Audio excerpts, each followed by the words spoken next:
Oluvannyuma lw'emyaka egiri mu etaano okuva mu mwaka gwa 2019 ng'emipiira gy'amasaza tegizannyirwa Namboole, kyaddaaki olunaku olw'enkya kyakuddamu okutokota nga si kisaanikire. Okusinziira ku nteekateeka, olunaku olw'enkya waakusookawo omupiira wakati wa Buweekula ne Kyaddondo nga bano balwanira ekifo ekyokusatu, n'oluvannyuma Buddu Bubeefuke ne Kyaggwe mu kulwanira ekikopo.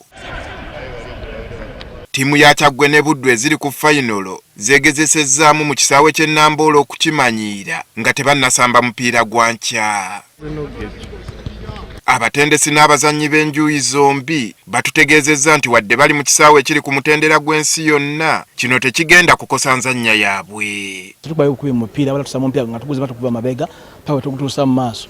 So bw'otusanga surface ng'ena ate kiba kitwongerawo amaanyi ku nsamba yaffe gisambamu omupiira nga bannakyaggwe. Nganze ayise mu mitendera gyonna egy'akapiira mu academies mu youth teams kyekisaawe kyensinga okwagala. Mulalo yabwe badde wansi bwe basoose okutraininga mu Namboole, Kyaggwe trainizeewo emirundi gibadde 3, so kitegeeza nti enkoko y'omu kyalo teyinza kukolimira mu kibuga kubanga Kyaggwe ne Namboole kinyana mpindi. Buli ludda lugamba lweteefuteefu okuvaayo n'obuwanguzi olunaku olw'enkya. Mu kifaananyi ekyange kye ndabye bali redde okulaba nga baweereza ekintu ekirungi olunaku olw'enkya. Buddu ng'eggulawo fayina yasooka baagikuba 5.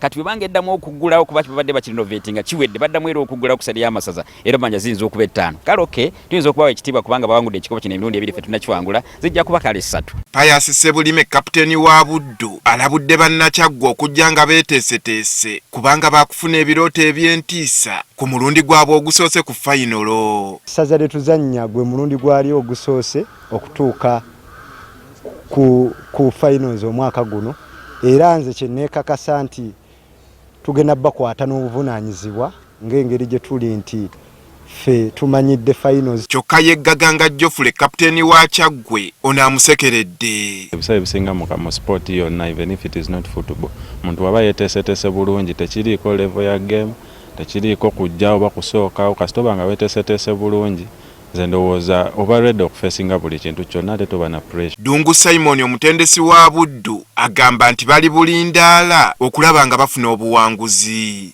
Nze mmanyi ensozi zikirana.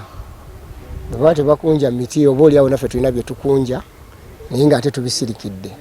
Banaabiraba enkya. Y'omutendesi wa Kyaggwe David Mutono awezenga bwagenda okukuba bannabuddu ewabi. Tewali pressure nnyo y'amaanyi era abazanyi bagati tulina kuba na pressure kubanga omupiira gwalenga fayino tujja tusamba kuva ku bibinja tujja ku kota tujja ku semi final nga namba yonna ebeera fayino. So tewali fayino esinga lazita tuyiseemu ate okusinga ne ku ground ne crowding nga weeri. Ly'ebbugumu mu bawagizi b'enjuuyi zombi liri waggulu ddala nga mu bitundu byabwe zivvuvuzera zatandise dde okunyaanyagizibwa.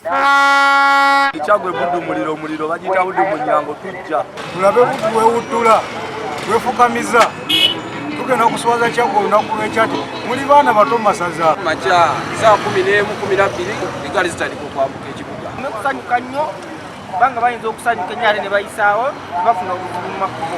Buddu guno mulundi gwa 6 nga batuuka ku Fayinolo nga baakawangula ekikopo kino emirundi 2 ate nga Kyaggwe tebawangulangako kikopo kino era nga gwe mulundi gwabwe ogusoose okutuuka ku Fayinolo. Andrew Kaggwa, Agafeeyo, Spark TV.